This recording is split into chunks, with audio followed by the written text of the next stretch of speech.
महात्मा बुद्धा कहते हैं, मन के जीते जीत है और मन के हारे हार। इंसान का सबसे बड़ा शत्रु उसका मन है। अगर वह चाहे तो उसे बर्बाद कर दे, अगर वह चाहे तो उसे आबाद कर दे।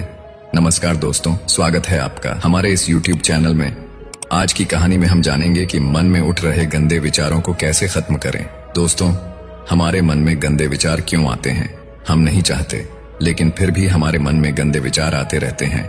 लेकिन मन हमारा सबसे बड़ा दोस्त और मन ही सबसे बड़ा दुश्मन क्यों है? जब हम अपने मन की बात मानते हैं तो हमारा मन ही हमारा नेतृत्व करता है, और जब हम मन को संतुलित कर लेते हैं तो हम अपने जीवन में हर चीज का ध्यान रखते हैं। हम अपने मन में आने वाले गंदे विचारों को रोकने की कोशिश करते हैं, लेकिन जितना अधिक हम रोकते हैं उतना ही ये विचार हमारे अंदर प्रवेश करते हैं। जितना अधिक आप किसी चीज से दूर भागते हैं, वह चीज आपको अपने पास ले जाएगी। इसलिए उस चीज से दूर मत भागिए, उस पर संतुलन बनाए रखिए।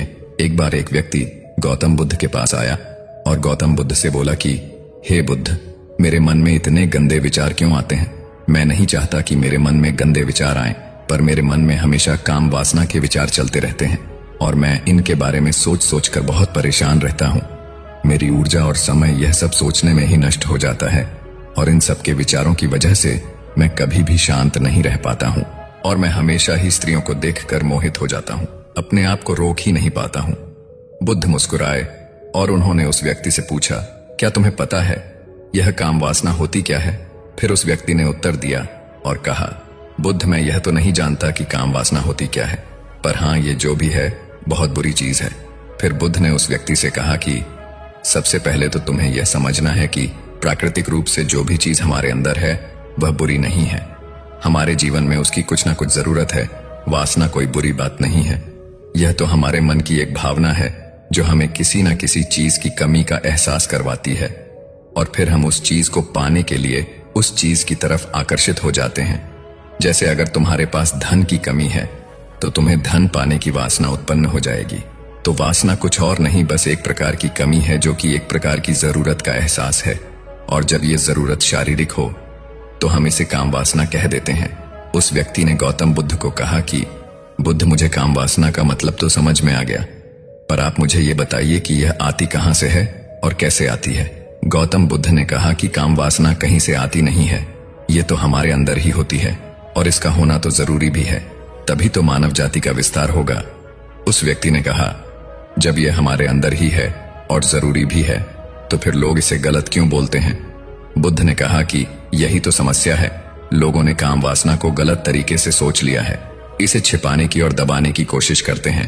काम वासना गलत नहीं है, बल्कि काम वासना का गलत तरीके से प्रयोग करना गलत बात है। लोग जिससे प्रेम करते हैं बस उसी के लिए जीने लग जाते हैं, उसे पाना ही अपना लक्ष्य बना लेते हैं और उसी के बारे में हमेशा सोचते रहते हैं, पर यह सब गलत है। बुद्ध ने उस व्यक्ति से कहा, क्या तुम्हें पता है जानवरों में भी काम वासना होती है? उस व्यक्ति ने उत्तर दिया, हाँ बुद्ध, जानवरों में भी काम वासना होती है, क्योंकि जानवर भी तो आखिर अपनी पीढ़ी को आगे बढ़ाएंगे। बुद्ध ने कहा, तो फिर हम जानवरों की काम वासना को गलत क्यों नहीं कहते हैं? व्यक्ति ने कहा, मुझे नहीं पता महात्मा, आप ही मुझे बताइए। गौतम बुद्ध ने कहा कि जानवर अपनी काम वासना का प्रयोग आनंद प्राप्ति के लिए नहीं करते, वह तो सिर्फ संतान उत्पन्न करने के लिए काम वासना का उपयोग करते हैं। जानवरों को प्रकृति ने इतनी समझ नहीं दी कि वह काम वासना को अपने सुख का आधार बना सके, जबकि मनुष्य अपनी समझ के बलबूते पर प्रकृति में पाई जाने वाली प्रत्येक वस्तु को अपने सुख के लिए अपने प्रयोग करता है। हम इंसानों ने ही काम वासना को अपने सुख का साधन बना लिया है, जबकि प्रकृति ने तो हमें अपने वंश को आगे बढ़ाने के लिए दिया था, लेकिन इंसानों ने इसे अपने जीवन का परम लक्ष्य बना रखा है, और इस तरह से काम वासना का बेलगाम हो जाना गलत है। उस व्यक्ति ने पूछा, महात्मा जी, ये काम वासना हम पर हावी क्यों होती है और क्यों यह बेलगाम हो जाती है? तब गौतम बुद्ध ने कहा कि सुनो, अब जो मैं तुम्हें बताऊंगा उसे तुम ध्यानपूर्वक सुनना। काम वासना का सारा खेल तुम्हें समझ आ जाएगा, तुम्हें तुम्हारे सारे सवालों का जवाब मिल जाएगा, बस तुम्हें ध्यान से सुनकर समझना है। फिर गौतम बुद्ध उस व्यक्ति को बताना शुरू करते हैं। एक बार की बात है, एक आश्रम में गुरु और उनके शिष्य रहा करते थे, जिससे रोजाना आश्रम के बाहर स्थित गांव में भिक्षा लेने के लिए जाते थे। उस आश्रम का एक शिष्य जिस गांव में भिक्षा लेने जाता था, उसे रास्ते में एक नदी पद्धति थी, जिससे रोज उसी रास्ते से भिक्षा लेने जाता था। एक दिन उसे ने देखा कि एक लड़का पेड़ के पीछे छिपा है वह उस लड़के के पास गया और उससे जाकर बोला, भाई तुम इस पेड़ के पीछे छिपकर क्या देख रहे हो? लड़के ने कहा, अरे तुझे नहीं दिख रहा क्या कि मैं क्या देख रहा हूं? तब शिष्य ने नदी की तरफ देखा तो वहां पर कुछ लड़कियां पानी भर रही थीं। वो लड़कियां 14-15 साल की थीं। तब शिष्य ने उस लड़के से कहा, अरे भाई वहां पर तो लड़कियां पानी भर रही हैं, इसमें छिपकर देखने वाली क्या बात है? तब वो लड़का शिष्य की तरफ देखकर उससे कहता है, अरे पागल तुम्हें दिखाई नहीं दे रहा?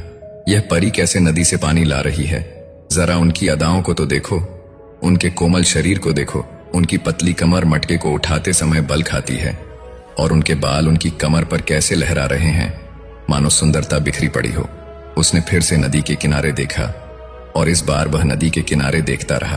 अब कुछ भी दिखाई नहीं दे रहा था और वह बिल्कुल निडर था। उसे किसी भी चीज का कोई डर नहीं था। लेकिन अब वो छिपने लगा और उन लड़कियों को देखने लगा जैसे उसने कोई अपराध कर दिया हो।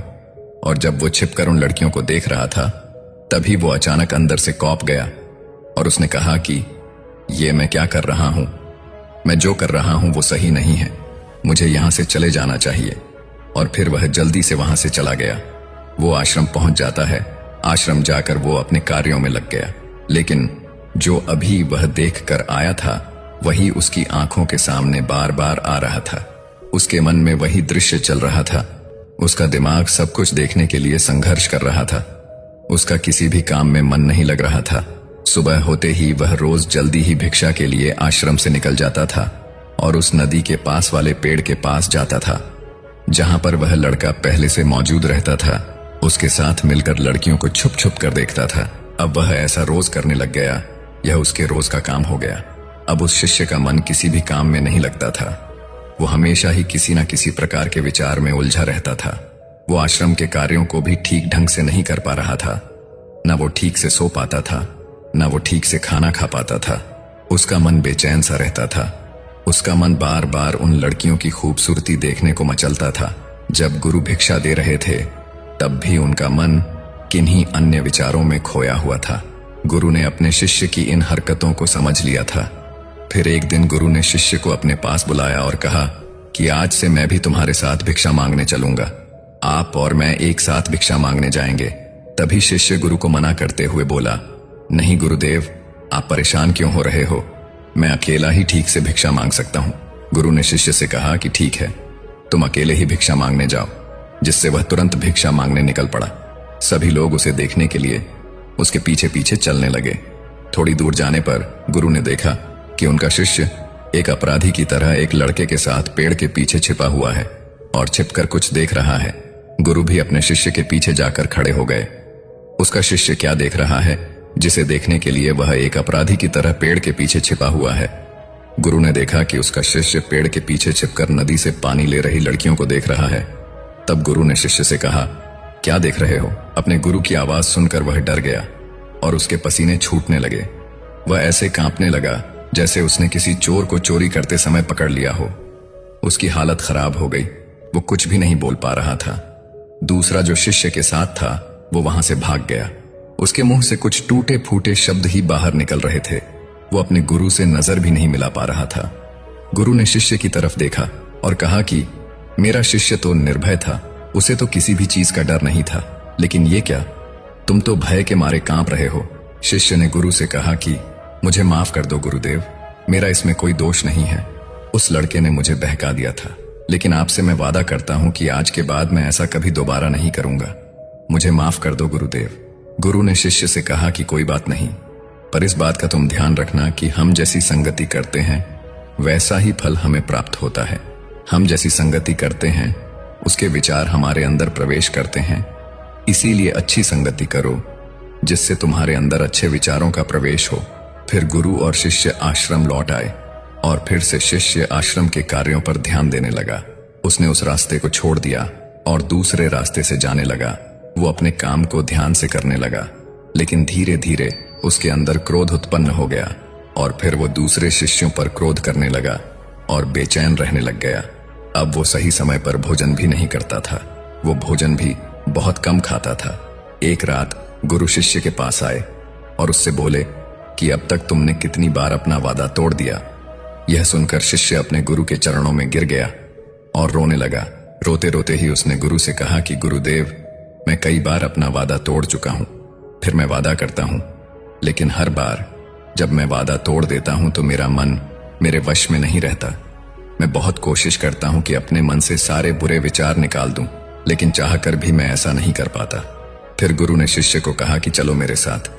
गुरु शिष्य को आश्रम के बगीचे में लेकर गए और शिष्य से कहा कि देखो, यहाँ पर कुछ नाली बनी हुई है जिससे नदी का पानी इन पौधों तक आ रहा है और यह पानी निरंतर गति से आगे बढ़ रहा है।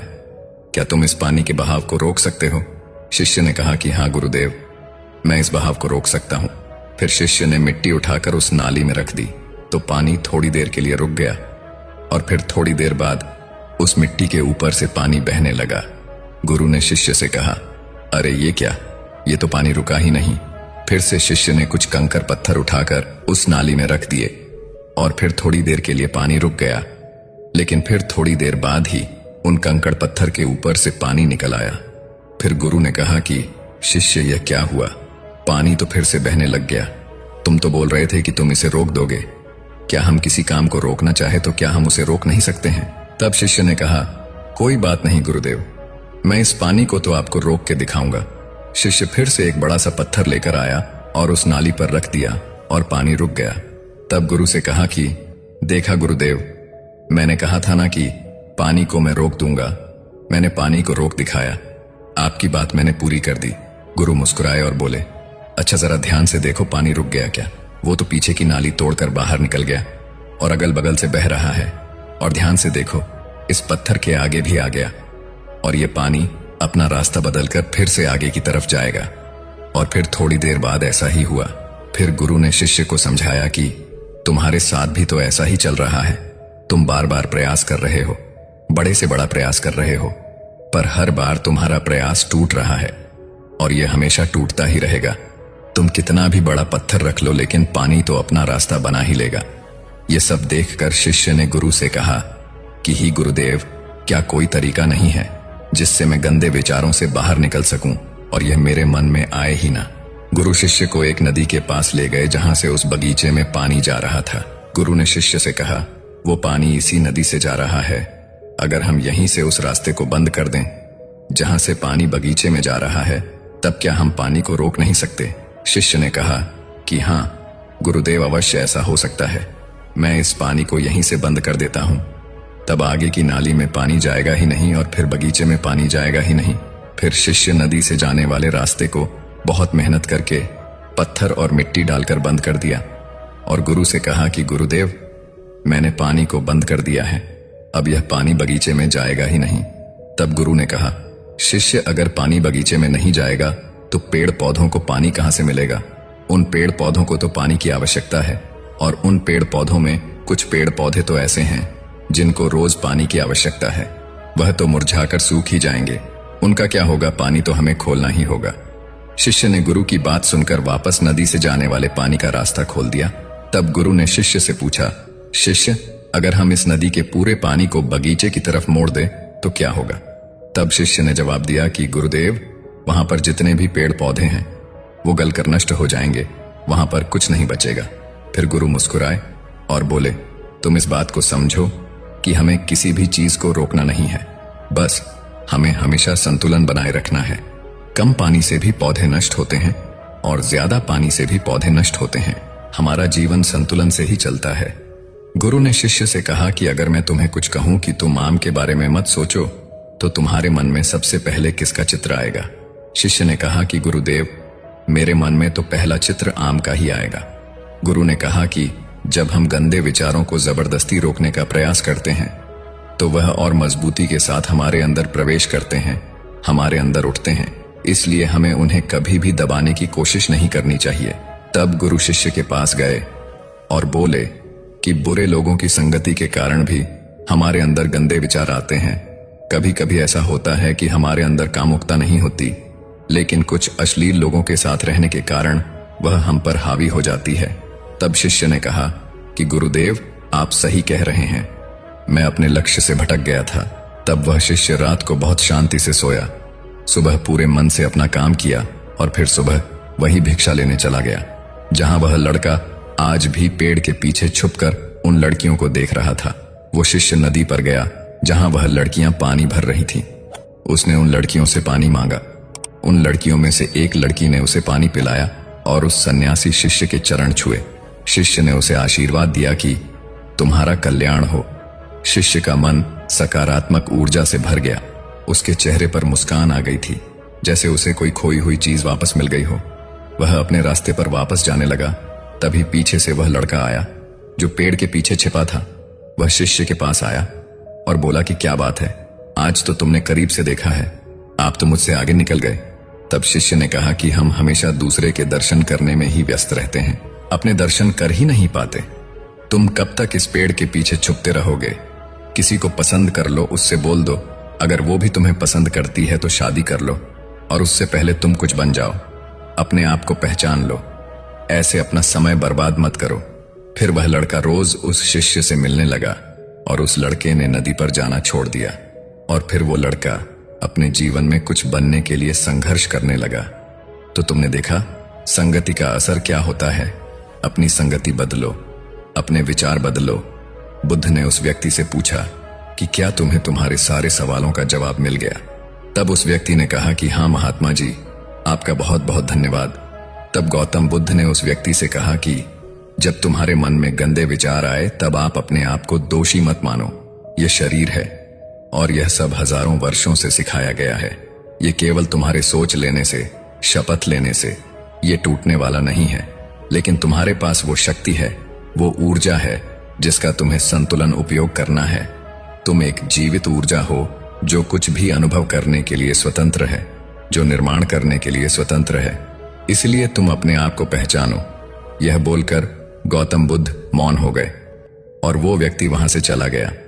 तो दोस्तों, उम्मीद करते हैं कि आपको इस वीडियो से जरूर बहुत कुछ सीखने को मिला होगा। इसलिए इस वीडियो को अपने दोस्तों एवं परिवार के साथ ज्यादा से ज्यादा जरूर शेयर करें, ताकि उन्हें भी इस वीडियो से कुछ सीखने को मिल सके। और ऐसी ही ज्ञानवर्धक वीडियो देखने के लिए हमारे चैनल को सब्सक्राइब करना ना भूलें। धन्यवाद। नमो बुद्धाय।